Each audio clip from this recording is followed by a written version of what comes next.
A major struggle in the spiritual life can be an experience of what is called Acedia, which when loosely translated is a kind of listlessness or restlessness.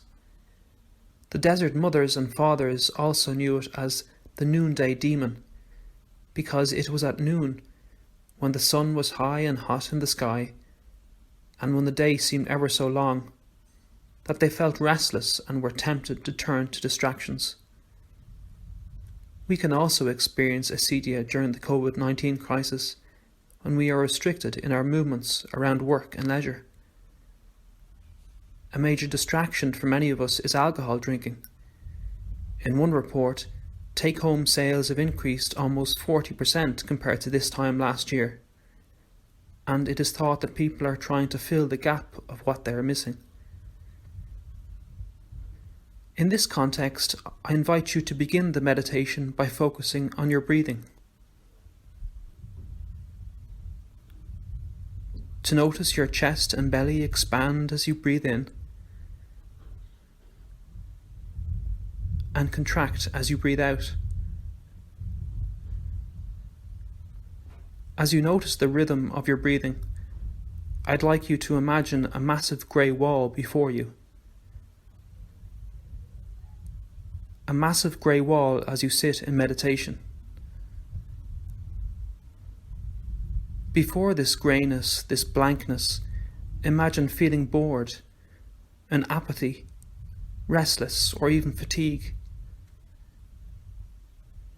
Imagine not hearing anything, or not smelling anything, or not tasting anything. Imagine seeing a distraction before this massive grey wall. For example, bottles of alcohol, or something else that pulls you. Notice how this distraction is magnified before the grey, blank wall. But from experience, you know, while you can't feel the presence of Jesus, that he is there somewhere. We are told that he is behind the wall. After a while, he comes up to the other side, where a door appears. Then we see the door peering from our side. It is a plain door, but you feel hope and expectation before it, because you are no longer looking at just a grey wall. You stand up, walk to the door and open it. You see Jesus and welcome him with warmth and love.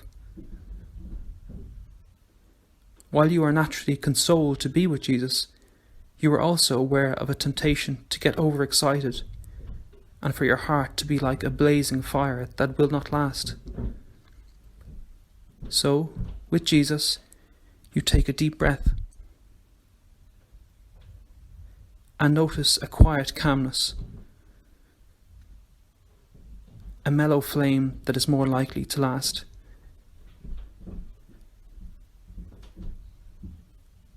As we come to the end of our meditation, we check in and notice how we feel, how our experience of acedia faded as we stayed faithful in prayer and in what we were doing. Perhaps we can remember that tuning into a quiet, consistent consolation with Jesus is more likely to sustain us through the ups and downs of life. Perhaps we can repeat some words from Lauren Daigle's song, Trust in You. When you don't give the answers, as I cry out to you, I will trust, I will trust, I will trust in you. When you don't give the answers, as I cry out to you, I will trust, I will trust, I will trust in you.